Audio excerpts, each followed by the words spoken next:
পুরো 500 টাকা আমার আজকে জলে চলে গেল। 500 টাকা রোজগার করতে কত কষ্ট, পুরো জলেই চলে গেল আজকে। কি কাণ্ড!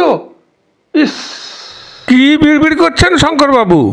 আপনার কি 500 টাকা পুকুরে পড়ে গেছে? না না না না না, পুকুরে পড়বে কেন? পুকুরে পড়েনি। আসলে ব্যাপারটা কি হয়েছে বলুন তো, আমি আজ 4 বছর আগে 500 টাকা দিয়ে একটা পাজামা কিনেছিলাম। সেই পাজামাটা বছর 2 পরেছি। 2 বছর পরার পর সেটা নিচের দিকটা ছিঁড়ে গেছিল। ও, সেই জন্য বলছেন 500 টাকা জলে গেল? না না না না, তারপর সেটা নিচটা আমি কেটে দিয়েছি। নিচটা কেটে দিয়ে হাফ প্যান্ট করে পরেছিলাম।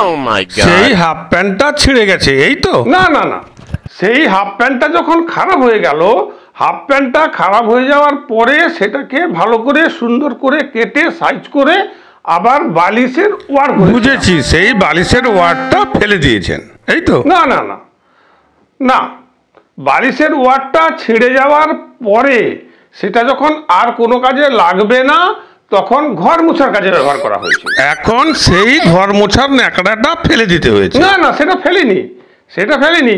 সেটা যখন আর ঘর মোছা গেল না, তখন সেইটাকে উনুনে ঢুকিয়ে কাল রাত্রে পোড়া হয়েছিল, সেটা দিয়ে রান্না করা হয়েছে। এইবারে আসল ব্যাপারটা আমি বুঝে গেছি। 500 টাকা পুড়ে ছাই। না রে মশাই, আপনি কথাটা বুঝুন। সেই ছাইটা দিয়ে এখন দাঁত মেজে মুখ ধুয়ে জল করে ফেলে দিলাম, তাই আমার টাকাটা পুরো জল হয়ে গেল। আর 4 বছর পরে আমার 500 টাকা পুরো জলেই চলে গেল। ভাবা যায়? আমি পারি না, আর পারি না, আমি কেন মরি না? আমরা কি